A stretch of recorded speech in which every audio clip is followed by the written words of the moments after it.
मुन्ना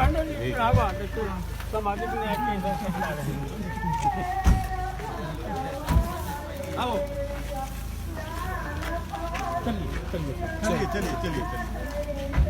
चलिए वहाँ पर बहुत सब बच्चे। आज के कार्यक्रम की अध्यक्षता कर रहे हैं मुन्ना जी, हमारे पार्टी के जिला अध्यक्ष इंद्रदेव कुशवाहा जी, पार्टी के प्रदेश के कार्यकारिणी अध्यक्ष राम पासवान जी, हमारे अभिभावक डॉक्टर अजय कुमार अलमस और डॉक्टर अरुण कुमार जी, और यहाँ मौजूद सभी सम्मानित रजौली के साथियों को मेरा प्रणाम। आज यहाँ हम स्नातक निर्वाचन क्षेत्र के चुनाव के पटना स्नातक निर्वाचन क्षेत्र के चुनाव के चर्चा के लेके यहाँ पे जमा हुए हैं। ज़्यादा लंबी बात आपसे नहीं करना चाहूँगा, आपका भी समय बहुत कीमती है, मगर कुछ बिंदु हैं, कुछ मुद्दे हैं जिन पे मैं आपसे चर्चा करना चाहूँगा। सबसे पहली बात कि ये एक पढ़े लिखे वर्ग का चुनाव है, इसमें बहुत ही विस्तृत रूप से चर्चा करने की हमें ज़रूरत नहीं है। आज जो पढ़ा लिखा स्नातक वर्ग है बिहार में, दो चीज़ों से जूझ रहा है। सबसे बड़ा इसमें जो चीज़ है शिक्षा, और शिक्षा से ही जुड़ी हुई दूसरी इसमें चीज़ है बेरोजगारी। आज खास करके मैं नवादा की बात करना चाहता हूँ।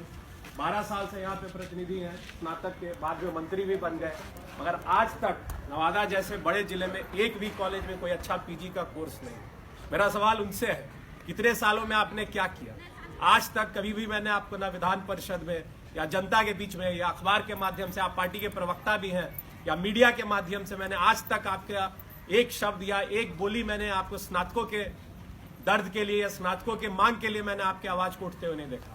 आप तरह तरह के मुद्दे पे बात करते हैं, मगर स्नातक के मुद्दे पे नवादा में जो स्नातकों का दर्द है, एक भी पीजी का कॉलेज नहीं, इसके ऊपर आपका एक भी स्टेटमेंट हो, एक भी सवाल हो विधान परिषद में। मेरा मुख्य मुद्दा यही है, मुख्य सवाल यही है कि 12 साल में आपने स्नातकों के लिए क्या किया? आज परिवर्तन की बात हम यहाँ पर कर रहे हैं, परिवर्तन आना चाहिए। आप भूल जाइए एक सेकंड के लिए कि मैं किस परिवार से आता हूँ, मैं पेशे से वकील हूँ। आप ये ध्यान दीजिए, आप ये सोचिए कि आपको कैसा प्रत्याशी चाहिए। आपको प्रत्याशी वो चाहिए कि वो जो दुनिया भर की बातें करे, गली गली सबकी बातें करे, मगर स्नातक के मुद्दों के बातों में बातचीत ना करे। आपको क्या वैसा प्रत्याशी चाहिए? या आपको वैसा प्रत्याशी चाहिए कि नवादा में पीजी की कोर्सेज नहीं है, नवादा में आज तक केंद्रीय विद्यालय नहीं खुला, इन चीजों के ऊपर जो चर्चा करे, आपको वैसा प्रत्याशी चाहिए? आज आप देखेंगे 3 राज्यों में जो बेरोजगार स्नातक भाई हैं, आपका पंजाब हो गया, हरियाणा हो गया, अभी हाल में मध्य प्रदेश में भी स्नातक सम्मान योजना करके एक योजना सरकार ने शुरू की है, जहां 5,000 कहीं 4,000 कहीं 6,000 सरकार एक बेरोजगारी भत्ता देती है। आज तक जो प्रत्याशी हैं या पहले भी जो चुनाव लड़ चुके हैं, नहीं जीत पाए, आज तक उन्होंने इन मुद्दों के ऊपर चर्चा क्यों नहीं की? ये सवाल आपको पूछना होगा। आने वाले दिनों में जब वो आपके बीच में आएंगे तो आपको पूछना होगा कि आप इस नेता को जेल भेजने में लगे हुए हैं, उसके एविडेंस जुटाने में लगे हुए हैं, कि आप इन मुद्दों के ऊपर चर्चा क्यों नहीं कर रहे हैं? आप स्नातकों की बात क्यों नहीं कर रहे हैं?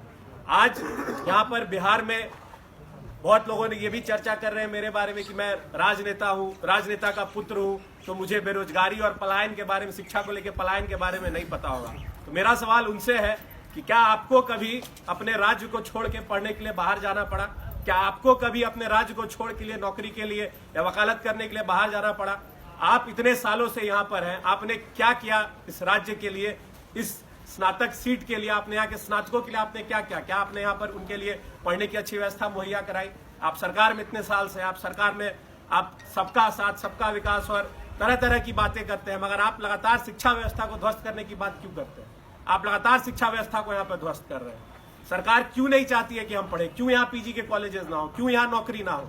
सरकार इसलिए चाहती है कि यहाँ पढ़ाई ना हो। आप पढ़ लेंगे, आप रोजगार मांगेंगे, आप असली मुद्दों पे बात करेंगे, आप नली गली से ऊपर उठ के बात करेंगे, आप शराब, जो बेकार की शराबबंदी आप उसके ऊपर बात करेंगे, जो अवैध बालू का खनन हो रहा है आप उसके ऊपर बात करेंगे।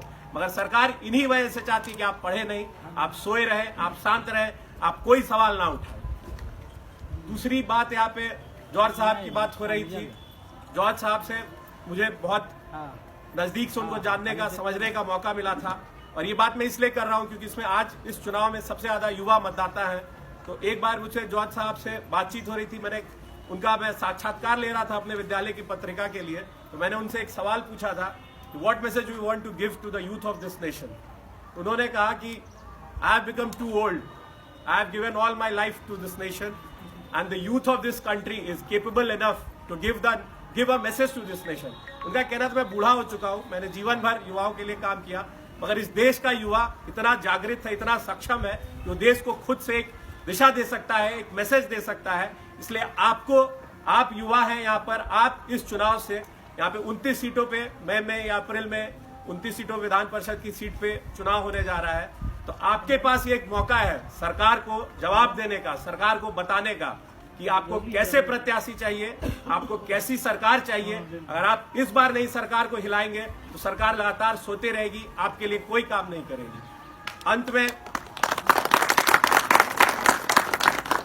अंत में मैं आपसे युवा के नाते एक बात कहना चाहूंगा। जब द्वितीय विश्व युद्ध के समय ब्रिटेन हार के कगार पे था तो विंस्टन चर्चिल को वापस प्राइम मिनिस्टर बनाया गया था।